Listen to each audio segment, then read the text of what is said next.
Tainá, conta pra gente uma coisa. Tá. Como é acordar todos os dias para manter um projeto que vende produtos que hoje são para um fim que não é legalizado? É desafiador, um pouco cansativo, eu diria. Eu sinto que é um projeto que eu tenho que todo tempo tá remodelando e repensando, porque, enfim, ainda não só pelo fato dele ser ilegal, a comunicação dele também é cheia de nuances e detalhes que, quando mal escrito ou mal posicionado visualmente, a plataforma vem e me bane ou me exclui. Eu já passei por isso 4 vezes. É devastador para um microempreendedor, eu diria. Tipo, do nada você acorda, não tem mais sua página, sabe? E da suspensão para, enfim, eles tirarem mesmo a minha página do ar, já aconteceu diversas vezes. Então é cansativo, é desafiador, mas eu acho que é isso que me mantém viva, é uma escolha. Então eu tô animada, eu tô com muito sangue no olho ainda de fazer acontecer, sabe? Até porque provavelmente o Brasil é um mercado promissor para cannabis e é sobre ela que nós vamos falar hoje. Estou aqui com a Tainá, que, olha, gente, tem uma história incrível. Morou nos Estados Unidos por 3 anos irregular, né? Você ficou lá de maneira ilegal, ao mesmo tempo que você depois trabalhou na Glossier, que foi um dos maiores projetos publicitários dos anos 2010, passou pela Vice, tem uma história no mercado editorial, tem uma história na moda, tem uma história na publicidade, e hoje ela conduz um projeto que começou na Califórnia, que está no Brasil, que vende bongs, que vende isqueiros, que vende camisetas, fala sobre uso consciente, do qual a gente vai conversar aqui hoje, num país em que ainda estamos falando de algo que se pode vender um bong, mas você não se pode consumir o que se usa dentro desse bong. Exato. Num país em que 41 gramas de cannabis pode representar a sua prisão, se você for preto. Isso também é um outro assunto, porque o consumo de maconha nesse país é extremamente racializado ainda, e a gente precisa falar sobre ele. E é racializado quando a gente fala, inclusive, sobre tratamento terapêutico, sobre tratamento medicinal, porque a gente vai descobrir que somos pessoas como eu e Tainá, pessoas brancas que têm acesso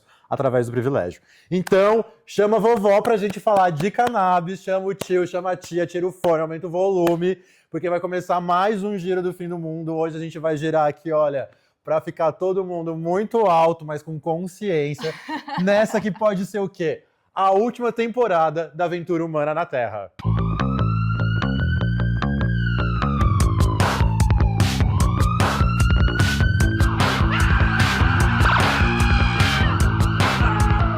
Tainá, você começou a Nowdays quando você estava ainda morando fora, você ainda estava na Califórnia. Isso. E a gente está falando de um projeto, como já introduzi aqui para vocês e as garotas, que fala sobre cannabis.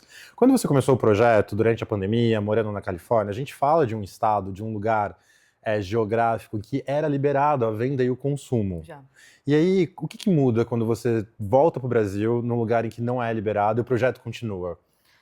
Foi interessante, porque, na verdade, o projeto nasceu exatamente por eu viver uma legalização lá que eu sabia que era inexistente aqui. E que todo momento que eu comecei a voltar para o Brasil foi isso.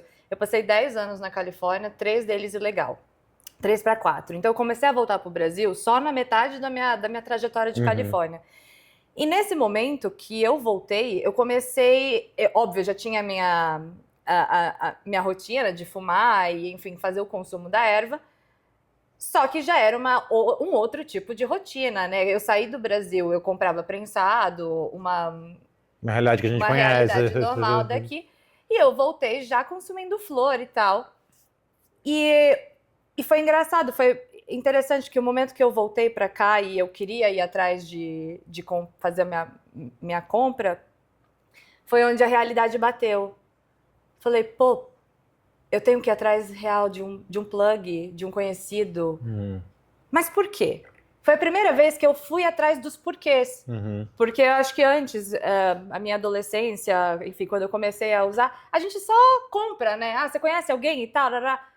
E no momento que eu voltei para o Brasil e comecei a enxergar a realidade a partir de uma outra perspectiva, eu comecei a me perguntar o que eu poderia fazer para mudar essa realidade. Óbvio, eu não faço parte da política nem nada do tipo, mas por que que lá é de um jeito e por que aqui é de outro. E isso me causou não só um interesse absurdo pelo mercado, como também uma vontade de fazer alguma coisa sobre isso, sabe? É uma distância muito grande de realidade que eu decidi tomar como uma missão de vida, sabe? E falando do negócio, assim, Uhum. como que as pessoas à sua volta lidaram com isso, assim? Porque eu imagino que deve ser muito estranho. As pessoas ficavam tentando te corrigir, te dizendo assim, cara, o que você faz é errado, você não pode fazer. Como que você lidava com isso no dia a dia? Acho que o começo foi muito difícil porque a minha família é super conservadora, é uma família super, enfim, tradicional. E mostrar para eles que aquela estava sendo a bandeira que eu estava começando a levantar profissionalmente é assustador. Então ninguém botava fé, nenhuma. Era como se não existisse o que eu estava fazendo, sabe? Uma ex-publicitária tá pirando. Um outro momento que foi muito complicado foi nessa construção de empresa. Eu fui atrás de uma consultoria financeira para entender o que fazer com isso. E peguei um senhor financeiro e eu lembro eu passando para ele toda a ideia do projeto e etc. Ele virou para mim e falou assim: então, pera, a sua empresa vai ser para falar de drogas. Você vai ser o quê? Um traficante legalizado? Umas perguntas tão ignorantes e cansativas, sabe? Que eu só tive que engolir. Eu vou. Você vai entender o meu processo. Com a minha família também, foi até engraçado. Desculpa, esse senhor continuou trabalhando com você? Eu já tinha pago, né? Era uma Tá, consultoria. entendi. Então era tipo só assim, eu vou engolir e tal, e vou terminar essa consultoria com esse homem. Mas foi isso. O começo foi muito complicado por esse pensamento, a minha família e etc. E depois foi ficando complicado pela própria comunidade de cannabis, porque quem era eu ali? A comunidade mesmo, né? As pessoas que falam de cannabis elas são segmentadas por cultivadores ou enfim, maconheiro raiz e tal, ou uma cultura mais old school. E olha eu sou o estereótipo todinho, contrário. Então foi complicado dos dois lados. Foi complicado de quem não entendia nada e foi complicado de quem entendia, mas também não entendia a minha função ali dentro, a minha vontade de estar dentro, sabe? E eu te diria que o primeiro ano foi intenso, foi muito intenso. Esse primeiro ano aqui e o primeiro ano lá? O primeiro ano... É que eu tava lá, mas a Naldis, ela foi feita pro Brasil, né? Ah, é isso que eu queria entender. Isso seria a minha próxima pergunta, assim, na verdade, como que surgiu, né? Que eu quis fazer essa diferença de começar lá, mas como que surgiu como produto, assim? Qual foi o momento que você falou, cara, quero fazer isso? Isso. A pandemia tava começando na Califórnia e eu tinha acabado de sair da Glossier. Então eu tinha aprendido muito sobre comunidade e sobre construção de marca digital. Deu a pandemia, a gente começou a ficar trancado em casa, o Brasil ainda não estava acontecendo isso, e a cannabis era algo que ela sempre foi um hobby desde os meus 16 anos, sempre. Eu fui para Califórnia porque, assim, na minha vontade de morar fora, tipo, onde que eu vou? Para Califórnia, sabe? Era uma coisa muito, muito minha, assim. Só que eu não conseguia enxergar como trabalhar com isso, nem nada. Então, eu não tinha parâmetro, nem nada. Quando baixou a pandemia, eu voltei para mim mesma. Eu estava perdida, sem emprego, meu casamento estava acabando, eu estava trancada em casa com esse marido que estava para acabar tudo. E ao invés de sucumbir, eu comecei atrás de psicólogo, psiquiatra, consultor de brand, para tirar de mim o que eu queria fazer, quem eu queria ser. E a minha ideia sempre foi, eu quero fazer algo que eu amo e eu quero fazer bem alguma coisa. Eu quero ajudar o mundo em alguma coisa. O que eu vou fazer? E nesse mergulho de mim mesma, uma das questões principais que era um dos exercícios era para eu falar o que eu mais gosto de fazer. E aquilo parecia muito mais simples do que realmente porque vivendo tudo que eu já tinha vivido, tanto profissionalmente quanto como uma imigrante, o que eu mais gostava de fazer era fumar maconha. E eu não conseguia escrever isso. Eu não conseguia escrever de jeito nenhum. Era, tipo, pra mim era completamente absurdo. Até que na segunda sessão, ela falou, escreve. E aí eu, meu Deus, não sou ninguém, eu sou uma merda, né? Porque a gente tem esse estigma. Aí eu, fumar maconha. Eu lembro de escrever. Fumar maconha e tipo... E ela falou, tudo bem. E o que você já fez na vida? Eu já fiz isso, isso, isso e aquilo. Tá bom. Era uma profissional americana? Não, brasileira? Tá. E o que você já fez na vida? Eu fiz isso, isso, isso, isso. E o que você gosta de consumir? Isso, isso, isso, isso. E, cara, a gente foi cruzando uma coisa com a outra, que é muito do seu repertório, da sua vida, dos seus sentimentos, da sua vontade e do que você gosta. E, de repente, tudo aquilo era tipo... Saiu uma lição que era, poxa, o Brasil precisa renovar a sua postura, a sua ideia, tudo sobre cannabis. Talvez você possa ser essa pessoa que pode ajudar a recriar esse universo, essa temática, essa narrativa. Porque você tem tudo isso, você já fez tudo isso. Só que você nunca fez para cannabis. E nesse momento, as pecinhas foram se juntando. E a Nowdays, o nome mesmo, nasceu porque eu divagando sobre o momento do planeta, que era a pandemia, sobre a cannabis no Brasil. E eu falava muito inglês, porque eu já estava lá, sei lá, 8 anos. Então eu estava assim, eu lembro que eu estava numa canto da minha cama e eu assim, because nowadays things are so different, nowadays life is so different. Eu estava, tipo, literalmente divagando sobre como nos dias de hoje tudo estava diferente. E de repente eu, tipo, nowadays. Saí correndo, fui pro meu computador, coloquei lá nowadays, não podia registrar nowadays, porque é uma palavra comum. Aí eu falei, se eu cortar o A? E de repente tava liberado, e aí a nowadays fez todo sentido na minha cabeça. Aí ela nasceu como forma, sabe? É muito doido. Acho que todo mundo que tentou abrir um projeto passa por esse momento. Você tá, tipo, chegar num nome, chegar num conceito, chegar numa coisa, sabe? Você tem umas epifanias muito doidas. E você fala que a Nowdays é sobre lifestyle. Mas você teve que chegar num produto físico. Eventualmente. Como que foi esse processo? Porque, assim, lá nos Estados Unidos, você tem, né, as dispensaries que eles falam, né? Que são essas lojas especializadas, onde você vai, você compra toda essa parafernália que a gente aqui no Brasil, a gente conhece como, sei lá, nem sei, como tabacaria, mas ao mesmo tempo... De parafernália mesmo. É parafernália? Sério? Tipo assim, a gente aqui é um consumo diferente, porque o nosso é meio que você entra sem saber se você vai comprar, ou sem saber como que a galera vai me ver saindo de dentro da loja com esse produto, sabe? E é abstrato, né? Que você falou, é o objeto, mas eu não consigo comprar o negócio. É muito doido. E aí, como que foi essa transição de você trazer esses produtos pro Brasil, assim? De você sair desse lugar de lifestyle, porque você vai criar um conteúdo, você vai criar uma comunidade, que é algo que você tem super experiência, a gente vai conversar ainda, mas aí você tangibiliza isso num produto. Indo contra a maré do empreendedor, assim, de lifestyle, a gente não nasceu com produto, né? A gente nasceu com ideia.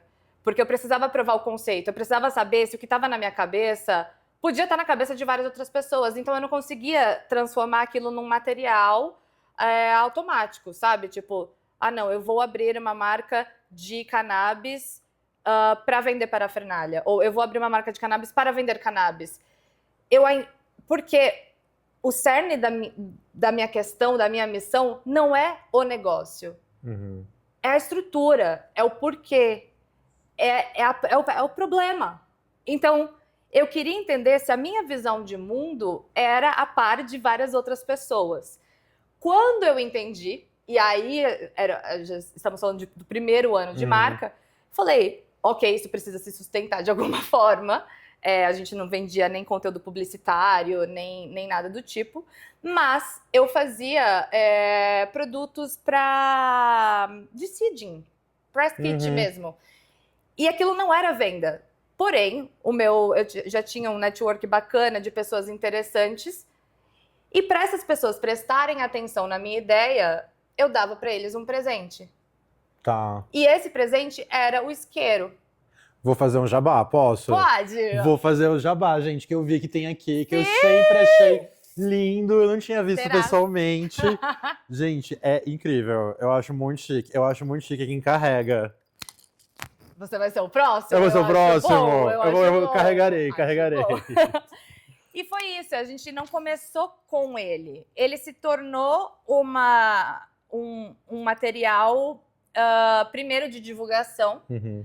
E, de repente, esse material de divulgação, as pessoas falam, eu quero também. Tá bom, então vamos transformar isso num produto e vamos começar a, talvez, recriar o que é o lifestyle canábico. Por quê? Eu sentia que dentro de uma tabacaria ou de uma loja de parafernália de cannabis, nenhum dos produtos falavam comigo. Sim, é muito difícil. É muito difícil. Nada contra, mas assim, não é a minha estética, não é o meu tipo de design. Amiga, vou ser bem sincero, não é pra gays e garotos. Não é pra gays e garotos, sabe? Não é. E aí eu pensava, bom, então tá, então vamos melhorar, vamos transformar, vamos deixar o lifestyle de quem consome cannabis um pouco mais moderno, um pouco mais contemporâneo. E isso que eu fui fazendo. Mas o produto mesmo, ele virou uma consequência da ideia. Sim. Sabe? Ele nunca foi a ideia, nunca foi sobre vamos fazer o lifestyle das gays e garotas ficar mais bonito. Não era isso. Sim. Se tornou. E hoje eu sou muito feliz. Eu amo ver as pessoas usando. Não, eu acho chiquérrimo, assim. Tipo, é uma linha muito tênue. Eu fiquei pensando assim, entre o que você faz e você poder se comunicar. Porque escrevendo o programa de hoje, é muito aquela coisa, tipo assim, eu não tô aqui pra induzir o uso. Mas a gente vai falar sobre o consumo, porque é sobre isso também, assim. Existe um objetivo. Tudo isso só pra justificar que, assim, é muito difícil comprar essas coisas, gente, porque falta coisas pra gays e garotas. Tipo assim, dentro dos nossos privilégios, né? Acho que às vezes que eu pude ir pra Amsterdã, é tão mais fácil. Você acha que você opção. Tem tanta opção, menina. E a gente que veio desse lugar da publicidade, da indústria criativa, a gente gosta do negócio de design. Bonito. Gente, nada contra as mandalas, coisas, nada, gente. Não. Cada um na sua vibe. Mas a minha vibe... Não conversa com a gente. Não conversa. Então, tipo assim, parece mesmo um caminho natural o que você fez. Porque foi pessoal também. Eu sou a pessoa que adora design. Eu sempre gostei de criatividade, design, arte.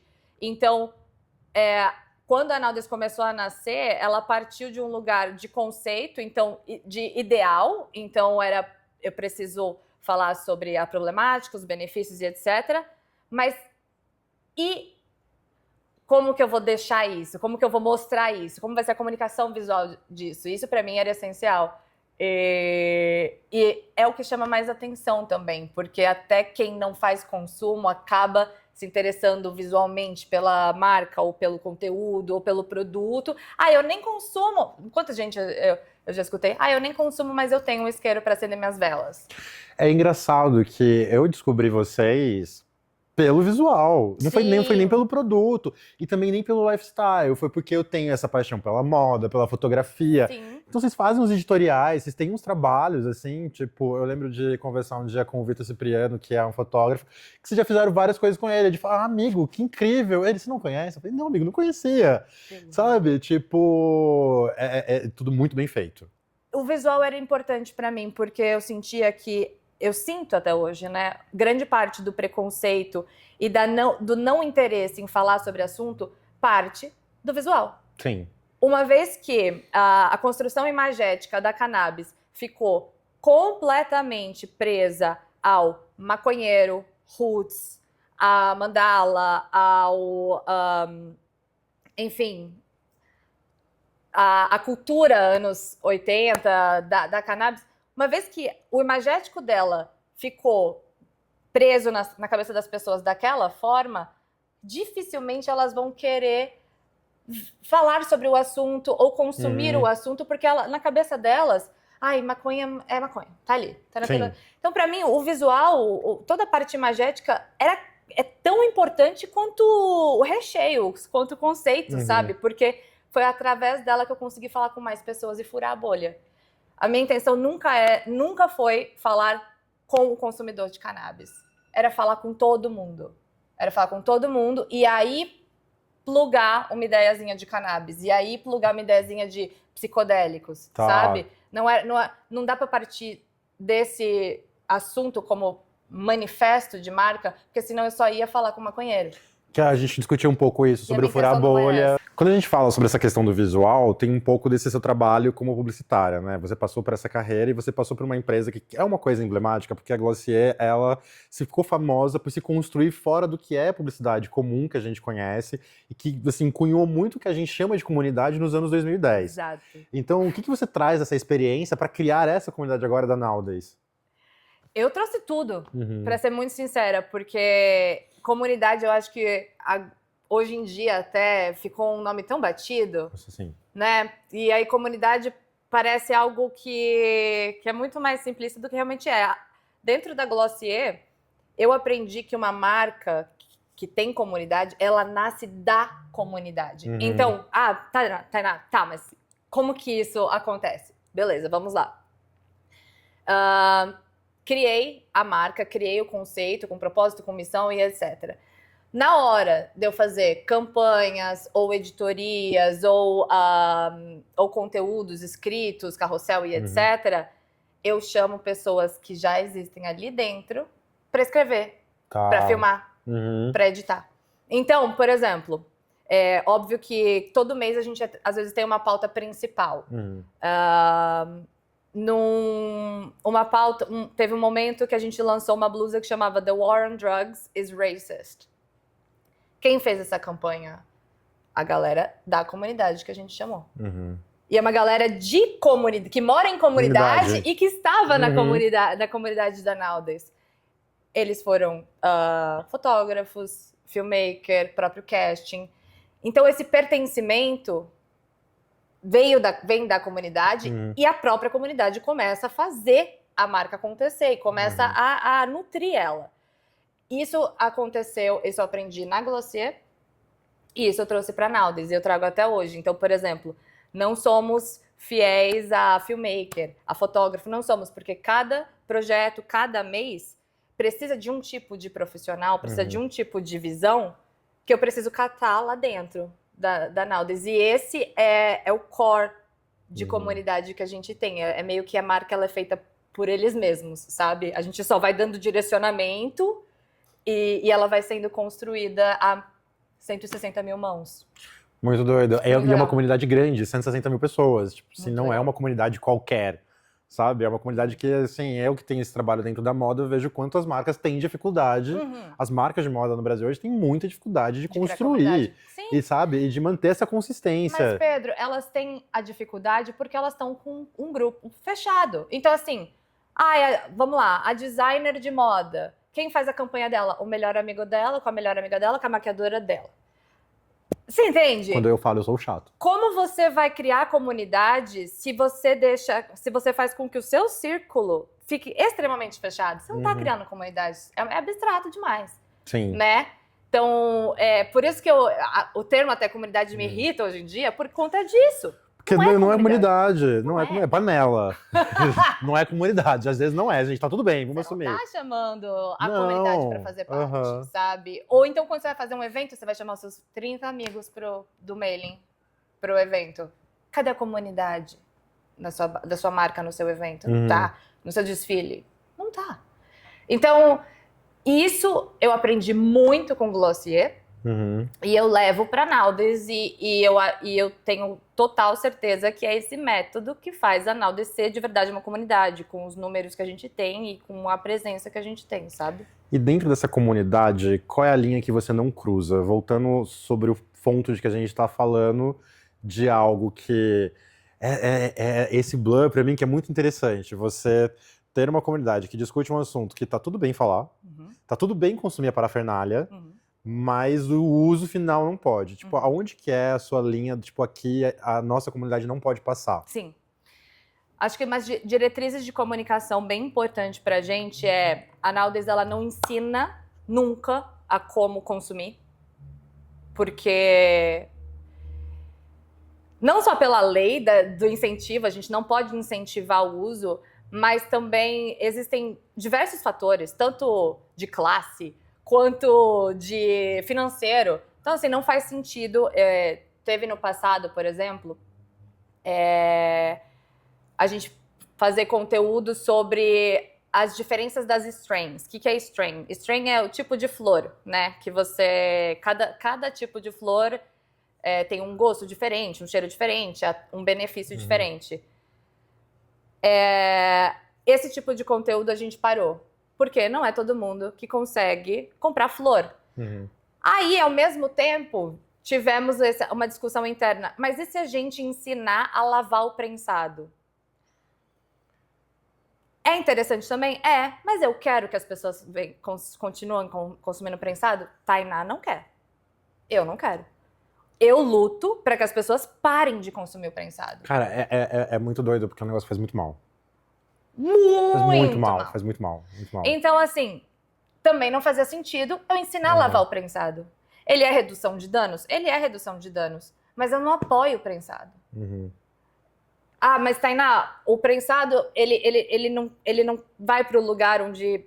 Numa classe social de pessoas... Sim, mas o meu propósito é o entendimento para acabar com isso. Sim.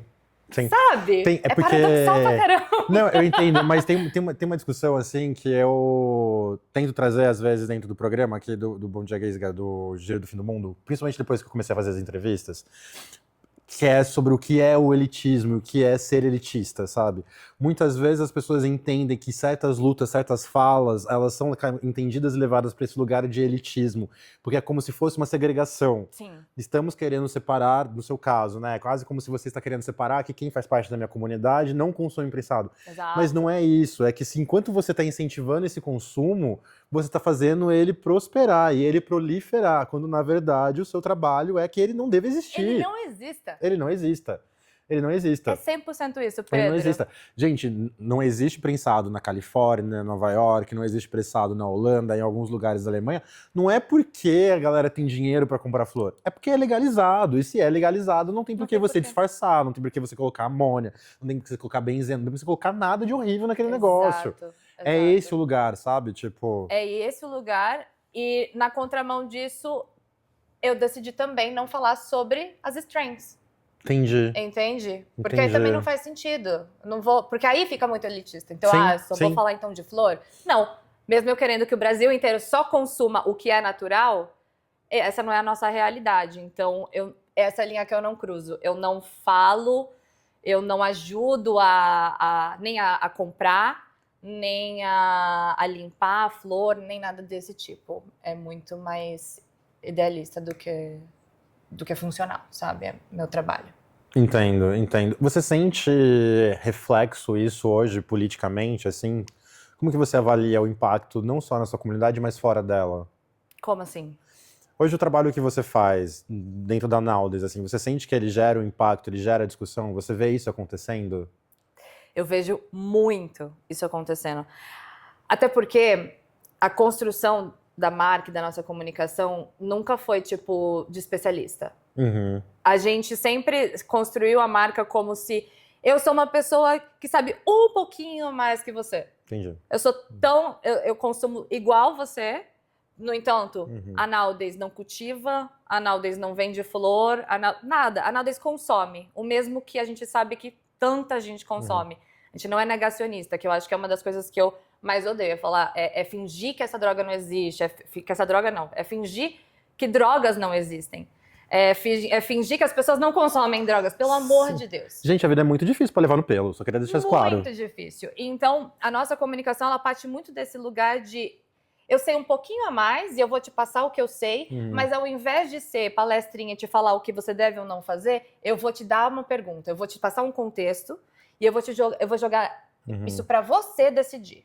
Sim. E isso fez toda a diferença, porque a gente fala muito de política, a gente fala muito da sociedade, dos problemas sociais, a gente fala muito sobre o problema das drogas e o problema do consumo exacerbado também. Só que nunca de uma forma tipo, isso tá errado. E sim de uma forma, é assim que as coisas funcionam. Você faz o que você quiser com isso. Que é como a gente deve tratar tudo de uma maneira muito responsável. Agora, Tainá, a gente vai para um momento desse programa que eu amo, que é o giro, pra gente comentar notícias. Tá. E assim, olha, nesse assunto, querendo ou não, a gente vai ter notícias pra gente rir, porque tem hora que as coisas ficam um pouco engraçadas. Sempre. Cara, não tem como, e a gente já vai começar rindo da PM de São Paulo, com todo respeito, ou às vezes não, porque também fica um pouco difícil. Mas sabe o que aconteceu? No carnaval desse ano, gente, agora em fevereiro, eles usaram drones para prender 2 mulheres que estavam vendendo brigadeiro com cannabis. Tipo assim, sem sacanagem. 2 mulheres foram apreendidas com, vou pegar aqui para vocês os números, porque os números são muito importantes. 24 brigadeiros, R$ 169 em dinheiro e 3 cigarros de cannabis. Essa foi a apreensão orgulhosa que virou matéria no G1, em várias plataformas do Brasil, em várias plataformas de notícia, falando sobre a prisão delas. Porque, né, o carnaval estava salvo, a guerra contra as drogas foi vencida, porque 2 pessoas foram presas com brigadeiro. Primeiro que assim, gente, brigadeiro é uma delícia se souber fazer, tá? Só queria deixar isso mais claro. Total. Quando você vê esse tipo de notícia, isso, o que te causa, assim? É raiva, é ranço, é um alívio cômico? Pra mim, dá um cansaço, eu diria, que chega a ser, bizarro, sabe? A polícia tinha que estar fazendo tantas outras coisas do que prendendo o brigadeiro. Ou então taxando mulheres de traficantes, sabe? Uma pessoa, 2 mulheres completamente, enfim, empreendedoras. É cansaço, é um asco, que é isso. Eu acho que a polícia, como entidade, ela deveria ser respeitada. E ela virou uma grande piada dentro da nossa sociedade. E por conta de tantas outras coisas, mas essa é uma delas. Então, é o tipo de situação que ela me dá aquele nervoso, aquela tipo, puta que pariu, mas ao mesmo tempo é tipo, ainda tenho muito o que falar, muito o que fazer, muito o que lutar. Porque isso não vai acabar tão cedo, sabe? É isso. Hoje a gente descriminalizou 41 gramas, mas se você for pego com, enfim, um brisadeiro, alguma coisa, aquilo já é considerado venda, tráfico, sim. Sabe? Tráfico. E enfim, chega a ser cômico. Mas, infelizmente, isso me dá mais gás, Pedro. Isso me dá mais gás, sinceramente. Porque essa é meu propósito, sabe? A minha missão, querendo ou não, é o entendimento, é trazer entendimento, é trazer informação, é trazer a mudança de paradigma e estigma. Então, essas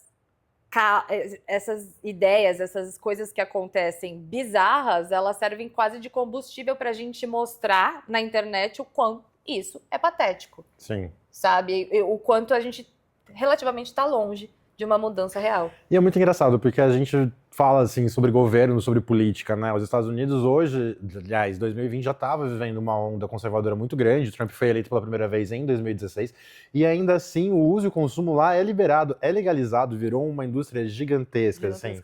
Como que é essa diferença para você quando você ouve, cara, você conseguia atravessar a rua e comprar o seu consumo, escolhendo assim uma prateleira. Linda. E agora você tá vendo drones caçando brigadeiro na rua. É uma distopia. Nem parece que a gente tá no mesmo tempo e no mesmo lugar. Porque, como você falou, o conservadorismo ele entrou de vez. Porém, lá é tão conservador quanto aqui. Ainda estamos com o pioral, né, nos Estados Unidos. Mas, de alguma forma, a conscientização da população foi trabalhada e isso venceu a política. Como assim? A normalização da cannabis, ela foi acontecendo culturalmente. Tá. Certo?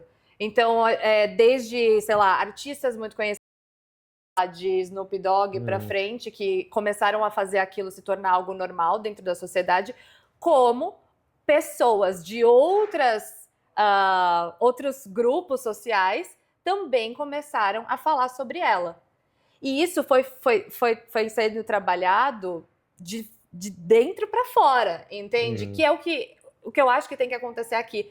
No entanto, para mim é super importante você, por exemplo, que não fala necessariamente de cannabis, tá vindo trazer esse assunto, Porque é essa furada de bolha que vai Uhum. aumentando a conscientização de uma população inteira que precisa entender como um todo que aquilo precisa ser descriminalizado e legalizado. E aí vem... é como que se você deixasse impossível para o sistema de ignorar que aquilo necessita ser Sim. legalizado, sabe? Sim, é muito doido. Eu acho que existe um lugar, assim, que o trabalho que eu faço, ele também parte de um lugar educativo. Então, Aham.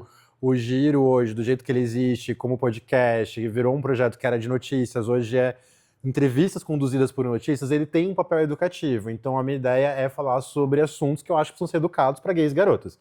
Então, tipo assim, a gente... Perfeito. Vamos falar sobre escala 6x1? Vamos, com um ator pornô. Exato. Sabe? Vamos Exato. falar sobre cannabis? Vamos, com a Naldes, que é com você, que tem um projeto que Exato. já tem uma outra visão, sabe? Tipo, que tem uma coisa pra mim que tá ligada à indústria criativa, que é parte do meu público, e que é parte de um público que amo vocês, meus amigos, mas um bando de hipócrita, porque não é nem hipócrita, todo mundo consome, todo mundo usa, mas ninguém fala porque tem medo de perder o trabalho, Exato. porque tem medo de ser estigmatizado, porque, Exato. sabe? Mas estamos aqui, gente. E não adianta a gente fazer o consumo diário da planta e colocar... E quando a gente, enfim, quiser... Vou começar de novo. Não adianta a gente consumir a planta semanalmente e deixar, na hora de postar ela, colocar ela no close. Por quê? A sua compra, a sua ajuda, o seu financiamento da cannabis, ele não está ajudando a cannabis. Ela precisa ser normalizada fora do seu grupo social para que a gente consiga quebrar esse estigma. Enquanto só maconheiros falarem de maconha e levantarem a bandeira da maconha, o sistema não vai ver motivo para normalizar ela. Entende? Enquanto só quem tem a coragem, que normalmente é a pessoa mais estigmatizada, enquanto só ela falar, a conversa vai ficar girando ali. E o sistema vai continuar dando as leis que eles quiserem para cannabis, sabe? O que para mim é completamente injusto e errado, porque é por a gente não falar de cannabis em todas as outras vertentes que hoje em dia o governo decidiu colocar ela num âmbito 100% medicinal, onde a cannabis só pode ser comprada se vier com um médico, uma prescrição da Anvisa, etc, etc. Colocar ela em outra caixa. Sim. Sabe? Que se torna mais elitista ainda. Muito mais elitista ainda. Muito mais difícil. Mas é muito doido, assim. Eu acho que comecei a te contar, eu não terminei porque que o Café com Satanás acabou. Tá. Porque eu recebi uma proposta de uma agência para ter um programa. Era pra eu ter tido um programa de entrevistas chamado Bom Dia, Gays e Garotas, com uma diretora foda do audiovisual, com investimentos e não sei o quê. E aí, quando a agência me procurou, as duas primeiras coisas foi: você não pode mais falar sobre maconha, você não pode mais falar sobre o uso de drogas, porque eu já tinha falado abertamente sobre o uso de outras drogas. E o Café com Satanás tem que acabar. O personagem de Satanás, ele tem que sumir da sua vida. E aí foi isso, obviamente, né? Daí quando o programa tava pronto, a gente já tava com produtora de casting na rua, a gente já tava com a equipe contratada, o time comercial da agência virou pra gente e falou assim: é muito caro, a gente não vai seguir em frente. É muito doido, gente, é muito doido. E voltamos à estaca zero, né? E voltamos à estaca zero, sabe? É isso, porque existem tantas nuances e tantas proibições e tanto medo de se falar de cannabis que ela acaba voltando pro seu nicho, para sua bolha o avanço dela dentro da sociedade acaba sendo completamente segmentado. Não existe. Exato. Não existe. Ele continua só pro privilegiado ou só para quem tem dinheiro para comprar também do traficante, mas... Sim.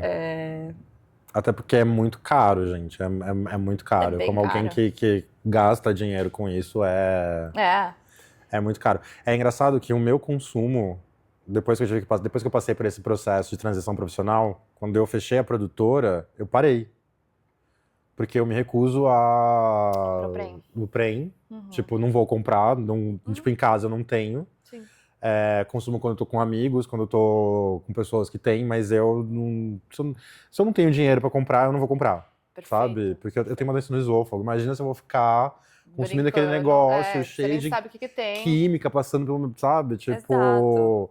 Não dá. E aí, falando sobre tudo isso que a gente falou agora sobre elitismo, que é agora sim o elitismo real, vamos falar sobre a realidade desse país? A gente vai ter que sair da parte cômica, agora a gente vai pra parte séria, porque a gente sempre vai pra parte séria. Em 2024, uma pesquisa do IPEA, para quem não sabe, o IPEA é o maior instituto de pesquisa que faz levantamentos no Brasil depois do censo, depois do IBGE, e ele faz levantamentos anualmente. Em 2024, o Brasil tinha 31 mil pessoas negras enquadradas pelo tráfico de maconha, com situações idênticas a usuários brancos. Se vocês não entenderam, vou deixar um pouco mais claro.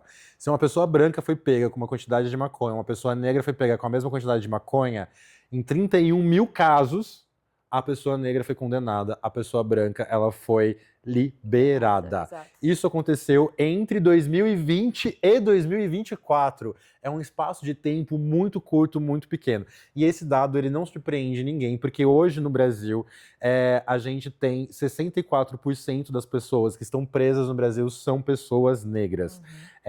O Brasil ele gasta 600 milhões de reais todo ano para manter pessoas que foram presas com 100 gramas de cannabis.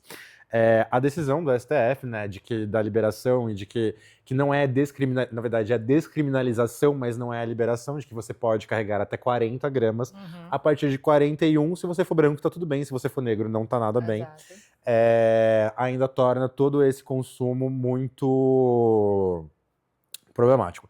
A sua missão na Nowdays, uma das coisas que a gente conversou e que é uma das suas missões mesmo, fala sobre o estigma racializado do consumo da maconha, né? E aí eu queria entender como que a Nowdays e como você, Tainá, se posiciona em relação a isso hoje. Sim. A Nowdays, como marca e plataforma, a gente precisa continuar falando sobre o assunto. Então, a nossa maior premissa é amplificar todas as problemáticas políticas, sociais, raciais, como parte do nosso core. No entanto, se você entra na plataforma da Nowdays, você vê muito menos produto e muito mais conteúdo de informação, porque essa é a base do porquê a gente existe.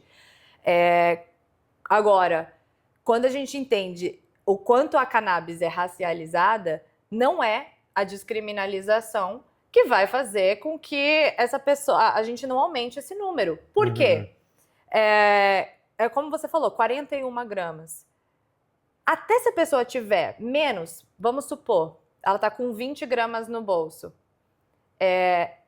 Muito provavelmente o tratamento da pessoa branca e da pessoa preta ali na frente do policial já vai ser diferente. Muito, 100%. Ela dentro ou não da lei. Por quê? Quantos policiais hoje não estão familiarizados com a novidade da descriminalização? Então, a coça que essa pessoa preta vai levar vai ser muito diferente da coça que a pessoa branca vai levar. Se a pessoa branca for levar uma coça. Não leva. Entendeu? Porque é muito capaz o cara ele não vai conseguir pesar essas gramas, dele levar essa pessoa até uma delegacia para averiguar. Então, assim, o tratamento, a estrutura do problema racial da cannabis, ela vai muito além da quantidade de gramas que está liberado, entende?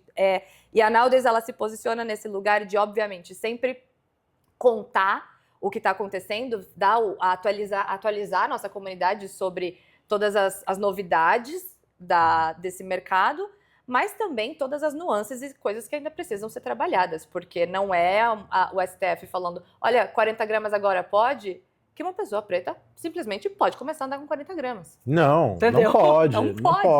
Não pode, até porque para um policial dizer que 30 gramas são 41 gramas é muito pouco. É muito rápido, ele pode... É muito rápido, ainda mais quando a gente fala sobre uma questão racial, né? Exato. O quanto ela é injusta. Porque tá na mão do policial, e é isso que me dói muito, essa descriminalização, como a descriminalização não é a legalização, a descriminalização ainda tá na mão do policial.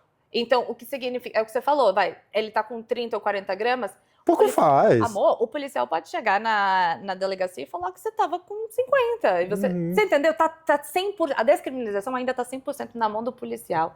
Então, esse número aumentar é bem capaz de continuar aumentando, mesmo com a descriminalização, porque a lei, ela tá muito ampla ainda, e ela deixa um poder gigantesco na mão da polícia, que é racista, né? E falando em um poder que está na mão, a gente tem um poder financeiro também quando a gente fala sobre questão racial no Brasil. Hoje você vende bongs de R$ 179. Seus isqueiros também não são de fácil acesso financeiro. Sim. Quem é que compra o seu produto hoje? Quem é que segue o seu conteúdo para falar sobre esse assunto que a gente está falando, que é a racialização do consumo? Sim. A Naldes, como ela não nasceu como uma marca de produtos, ela nasceu como uma marca de conceito, de ideia. Ela já nasceu dentro de um grupo criativo, que era o grupo da onde eu vim, né? Então a gente foi expandindo dentro de um mercado de criativos, artistas, músicos, fotógrafos, filmmakers, redatores e etc. E esse é um grupo que ele tem uma classe social mais elevada, eu diria. Ou uma conscientização também mais elevada. Mas a Naldes por si só, e principalmente por não ser uma marca de produtos, você não precisa comprar nada para fazer parte dela, né? Então, o pertencimento da Naldes, da comunidade, ele não se leva a partir de uma compra. No entanto, todos os nossos conteúdos, eles são totalmente abertos para a gente trocar. Nossos eventos são abertos também. E esse continua sendo e vai continuar sendo o core da nossa existência, que é essa plataforma de troca, de acesso de conteúdo, informação. E isso, assim, para mim, independe do valor ou do produto. Ele acaba sendo uma consequência, sabe? E mesmo assim, ainda assim, tem produtos que começam em R$30. Então, a acessibilidade, a gente tenta que aconteça de qualquer forma. Então você tem medo de que a normalização da maconha, do jeito que ela está acontecendo hoje, ela pare só na elite? Sim, eu acho que a normalização da maconha... Eu só vou tirar a palavra elite, eu falei ela, mas eu quero corrigir, eu não quero mais usar a palavra elite. Vamos falar burguesia, qualquer outra coisa que eu aprendi esses dias. Que a elite vem de um lugar de... Eu vi um vídeo que eu achei maravilhoso agora, do Emicida falando que a elite vem de um lugar de excelência. Então, quando você usa o termo elite, está se referindo a alguém que é excelente. Então, sei lá, a elite da música, a elite do cinema. Não tem nada a ver com classe. Não tem nada a ver com classe, a gente tá falando da burguesia, a gente tá falando da classe A, sabe? Nossa, não usar esse termo para falar sobre classe financeira. Então, elite é só o que é muito bom. É o que é bom. E quando a gente fala sobre burguesia, quando a gente fala sobre classe A, quando a gente fala sobre separação financeira, nem todo mundo que tá no topo é bom. Que irado. Enfim. Obrigada por me ensinar, eu também não sabia. Obrigado, Emicida, por nos ensinar. Obrigada, Emicida. A nossa conversa vai parar nessa primeira camada? Ela não vai parar nessa primeira camada, mas eu acho que até hoje os privilégios eles vão continuar existindo e a gente vive num mundo capitalista, infelizmente. Eu acho que todos os empreendedores ou pessoas que elas estão dentro da indústria da cannabis e que elas estão fazendo parte desse processo, deveria ser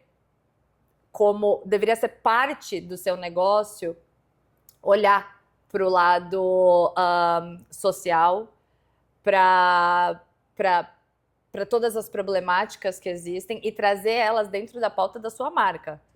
Porque, obviamente, a gente não tem o poder do sistema de mudar o que acontece ou não, mas se eu decidir entrar dentro desse universo, dentro desse mercado que está sendo construído e que tem uma problemática racial e social tão grande, deveria ser parte do meu business, trazer isso em pauta e de alguma forma ajudar isso, nem que seja com visualização, com um ponto de vista, com uma troca. E isso eu não vejo acontecendo dentro do meu mercado. Não vejo. É um fato. Assim que a legalização aconteceu, que a descriminalização aconteceu no Brasil, e aí a gente começou a ver startup de plataforma de acesso a cannabis medicinal acontecendo, marcas internacionais entrando aqui, etc. Nenhuma delas fala dos problemas.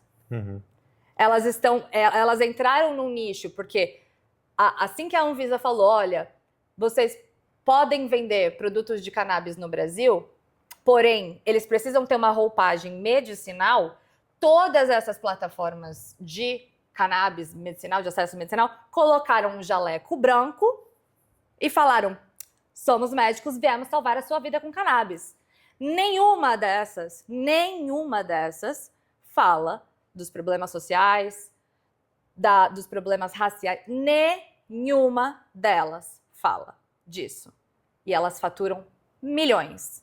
Então, o privilégio, Pedro, ele vai continuar acontecendo, mas está na mão desses empreendedores, como eu, como outros que estão dentro do meu mercado, fazerem o mínimo, que é colocar em pauta, colocar em destaque o que precisa ser modificado, o que precisa ser mudado para que isso aconteça de verdade. Enquanto a gente falar da cannabis e só dos benefícios e só da parte medicinal e, enfim, colocar uma vestimenta do que o sistema, a Anvisa e o Conselho de Medicina aprova, você não está ajudando em nada. Você não está dando acesso a ninguém, a não ser aquela mínima quantidade de pessoas que pode pagar por esse produto. Cara, não tem nem o que dizer. Acho que você, né, deu uma aula, deixou claro pra gente o quanto foi higienizado, né, essa parte, o quanto existe uma captura financeira aí para se apropriar disso, né? Ninguém tá falando sobre os problemas, ninguém tá falando do que deveria... vender. Exatamente. Tipo, tudo que a gente tá discutindo aqui vai deixar de ser discutido, na verdade, não vai ser resolvido, os problemas vão continuar seguindo, enquanto tem gente ganhando muito dinheiro. E o dinheiro é uma coisa importante, por isso nós vamos para a última notícia do Giro, que é para falar sobre a economia global que a cannabis tem gerado. Porque a legalização na Califórnia, que aconteceu em 2016, faz com que hoje tenha um mercado que movimenta no ano 1,4 bilhões de dólares no ano. O Canadá, que legalizou em 2018, se tornou um dos maiores exportadores da cannabis. Em 2023, com a receita de impostos por todos os estados americanos em que foram legalizados, são 4,18 bilhões de dólares em um único ano. Os especialistas dizem que no Brasil, caso fosse legalizado, né, e como aqui a gente não tem autonomia por estado, seria legalizado em todos os estados, estamos falando de um mercado que valeria 11 bilhões de reais por ano. Enquanto o mercado de lifestyle e cultura no Brasil, hoje em dia, não movimenta nem 500 milhões. Amiga, como que a gente fala sobre isso agora, com essa perspectiva de que existe uma galera que está faturando muito com o olhar medicinal e que a gente sabe, não vou dizer o nome dos meus amigos, mas a gente conhece todos vocês que estão comprando com a desculpa medicinal e na maior parte das vezes não é. E a gente está vendo que essa economia está sendo perdida, os impostos não estão sendo recolhidos, tem uma galera faturando muito com uma desculpa que não é verdadeira, enquanto pessoas não têm acesso aos tratamentos. Como que a gente olha para essa situação? Eu tento olhar de forma realista, mas positiva. Eu acho que ano após ano a gente já está indo para um caminho mais cada vez melhor, passos de tartaruga, mas cada vez melhor. Porém, o monopólio está se criando e é um monopólio muito desigual, onde ele o privilégio está morando só nas mãos dessas pessoas que usam a cannabis para faturar só. É muito importante a gente que, enfim, tá mais esperto no assunto, prestar atenção se essas marcas, essas plataformas de cannabis no Brasil estão fazendo alguma coisa pela sociedade. Eles estão dando alguma coisa de volta? Eles estão criando uma percepção realista sobre essa situação no Brasil? Porque tem se criado agora só uma visão completamente medicinal, que não é realista, porque nem todo mundo usa maconha para tratar uma doença. Essa não é a verdade, sabemos disso. Então, continuar utilizando algumas plataformas que dão acesso, porém não trazem nada de retorno para a sociedade ou para a questão cultural e social da cannabis, é mais importante ainda.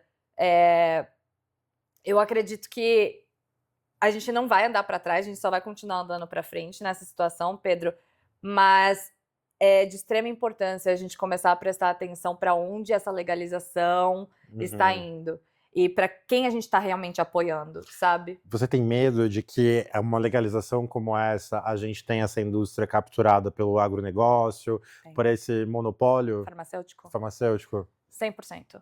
Eu tenho medo porque é o que está acontecendo agora, Pedro. Então, é muito diferente o Brasil falar, poxa, agora você pode se tratar com cannabis, porém, só com essas 4 empresas que a gente deixou, do que a gente falar, olha, a cannabis está legalizada e agora o microempreendedor, um empreendedor vai conseguir entrar dentro do mercado e todas as pessoas que foram presas vão ter os seus casos reativados ou revistos. É muito diferente. Então, a gente olhar o crescimento do mercado só em questão de números e faturamento é muito... nada, é muito absurdo. Nossa, você tocou... desculpa te cortar, mas é que você tocou num assunto muito louco que nem entrou no roteiro, cara, que é falar sobre as pessoas que estão presas, né? Exato. O que acontece quando a gente legaliza? Exato. O que acontece quando a gente legaliza e o que acontece com essas empresas que estão faturando milhões hoje. Se a gente está faturando 1 bilhão em cannabis no Brasil e tem 30 mil pessoas presas por cannabis no Brasil, o que essas pessoas que faturaram 1 bilhão estão fazendo sobre essas que estão presas?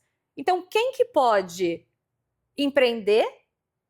Por que tem gente sendo presa e tem gente empreendendo sobre a mesma coisa? Não faz sentido. E quem está conseguindo empreender sobre isso, o que está fazendo pela outra pessoa? O que você está fazendo pelo negócio de verdade, pela indústria, pela causa? É causa? Não é causa, né? No fim das contas, se nenhuma dessas empresas está olhando para as 30 mil pessoas que estão encarceradas. Pelas mesmas coisas que eles estão fazendo dinheiro. Amiga, o número é muito maior, porque a gente só falou até 2024. São 4 anos, né? Foram de 2020 até 2024, foram 30 mil. Vamos colocar aqui, Mais hoje 2. esse número deve chegar pelo menos a 60, 70. Exato.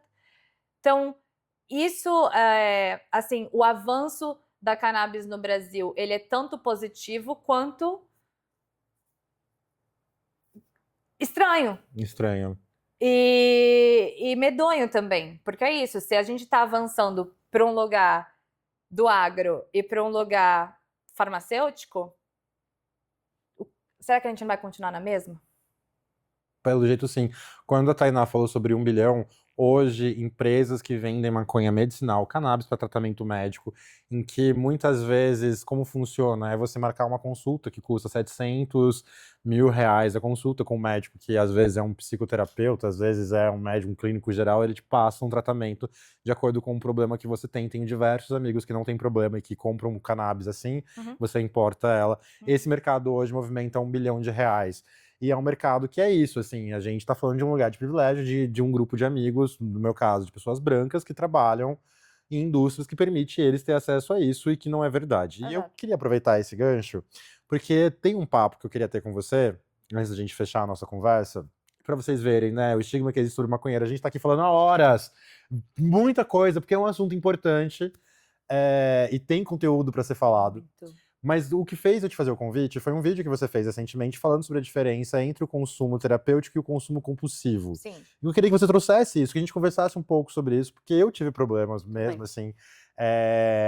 Eu acho que eu nem te contei isso nas nossas conversas, mas quando eu tive meu primeiro burnout na publicidade, eu coleciono 3, porque o mercado publicitário... Vai sair! Gente, publicitários competem para ver quem teve mais burnout ao longo da carreira. Em 12 anos foram 3 só. E aí, quando eu tive o primeiro, o médico virou pra mim e falou assim, cara, você não consome porque você gosta, você consome pra te tirar do estado que o seu trabalho te colocou. Total. Porque eu fumava todos os dias, o dia inteiro, sabe? Tipo, era um consumo compulsivo. A partir dali, eu comecei a tratar diferente.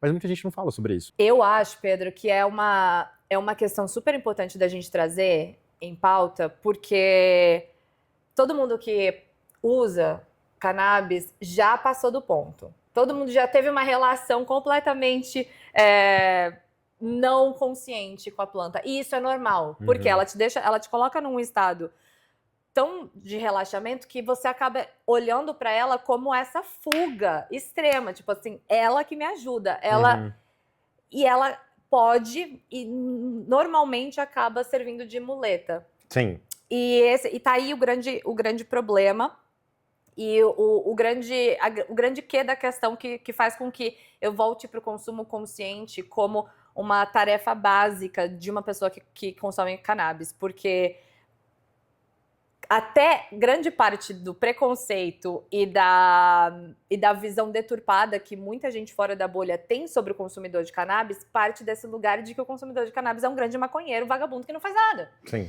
E isso se dá há tantos anos da gente acabar não falando sobre o equilíbrio do uso, o uso consciente, e quando a cannabis é boa para você e quando ela deixa de ser. Eu acredito muito que tem a ver com não só com uma informação, como maturidade. Eu acho que é muito difícil a gente falar de consumo consciente para uma pessoa de 18 anos. Desculpa. De qualquer coisa, de qualquer coisa. coisa. Gente, de açúcar, a cannabis, a Coca-Cola. computador, a redes sociais. Exato. Então, assim, já é um assunto muito delicado de ser tratado e a maturidade, ela ajuda com isso. Porém, agora, quando a gente entra na fase dos 25 aos 35, dos 25 aos 40 anos, para mim se torna essencial falar da conscientização do uso. Porque quando pessoas fora do consumo, pessoas que não consomem, mas familiares, pessoas assim que estão ao seu redor, elas começam a entender que o seu consumo da cannabis ele é totalmente consciente e que ele não é utilizado de muleta, a visão dessa pessoa sobre a cannabis muda automaticamente também. Porque ela vai ver que, o sobrinho dela não tá chapado o tempo inteiro. E hoje, eu falo isso por experiência própria, tá, gente? Eu já passei tanto do uso completamente desacerbado de cannabis, de tipo ficar chapada o dia inteiro por meses e entender que aquilo me tornava uma pessoa completamente procrastinadora e que era muito mais difícil eu alcançar todos os meus objetivos porque o meu consumo de cannabis ele tava errado, do que eu realmente tipo não, eu vou assumir isso mesmo e essa aqui quem eu sou e eu sei, eu consumo a cannabis, mas eu sei o que eu tô fazendo com ela. Tá. Mas e seus objetivos? Você tá alcançando eles? Você consegue se olhar no espelho e entender até que ponto ela é terapêutica, até que ponto ela é a sua muleta? Isso é importante. Então, a autoconsciência, pra mim, é... E sem uma ajuda terapêutica é muito difícil dizer. Pra mim foi. Concordo. Pra mim foi. Se eu não tivesse um terapeuta olhando ali... pra você. Gente, terapia ajuda. Uma pessoa, ajuda. Total. Eu fiz muito... A terapia me ajudou muito, mas na minha relação pessoal com a cannabis foi eu entender que eu tava demorando muito pra chegar onde eu queria chegar. Porque eu levava muito mais tempo. Porque eu passava muito mais tempo lazy, chapada, do que fazendo. E aí a gente traz isso dentro da Nowdays constantemente. Por esses dois pontos, Pedro. O ponto do... O seu redor precisa entender que o seu consumo consciente, ele é consciente. Que a cannabis, ela entra no seu lugar de relaxamento. E você precisa entender e olhar pra dentro pra ver se ela é realmente a sua amiga ou se você tá utilizando ela pra fugir de outra coisa, sabe? São dois aspectos que eu acho essencial. E é isso, assim. É muito fina também, é outra linha muito fina. Nossa, muito fina. Mas que também é muito importante. Acho que cada um vai ter a sua experiência. A gente brincou no começo, né? Eu brinquei falando que é difícil levar a vida no pelo, mas é uma verdade, é muito difícil. Meu Deus. E aí nisso a gente vai criando muletas. Exato. E não importa, assim, eu tenho essa visão minha de que a cannabis ela é menos destrutiva sendo uma muleta do que o álcool como muleta. O álcool, ele vai ser muito pior, mas ainda é destrutivo, ainda é ruim, ainda te causa problemas, ainda te impede de seguir, sabe? Nossa, totalmente. Eu acho que levantar a bandeira da cannabis como uma salvadora da pátria é absurdo. Eu não faço isso. Não acho certo quem faz também. É isso. Levar ela para um lugar recreacional absoluto é tão irresponsável quanto... Sabe, quanto você, tipo, só falar que ela tá ali pra ajudar quando precisa. Não.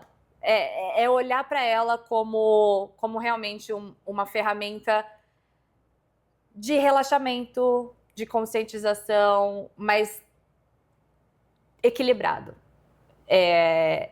Só assim eu consigo ver a sociedade como um todo entendendo o benefício e a parte que não faz sentido, né? Dela ser ainda ilegal, sabe? Eu sinto muito isso, assim, Pedro.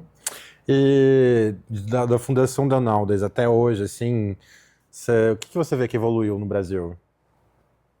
De bom e de ruim. Nossa, muita coisa evoluiu de forma boa. Eu acho que nos últimos 4 anos de Nowdays eu comecei a perceber muitas pessoas interessadas em aprender sobre ela, desmistificar o próprio preconceito sobre ela. Isso é muito legal pra mim.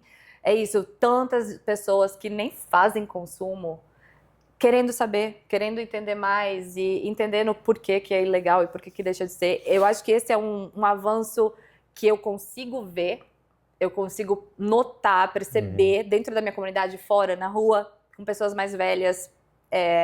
Isso tem sido muito positivo para o Brasil. Então a conscientização, ela tá, sim, acontecendo aos poucos, mas ela tá.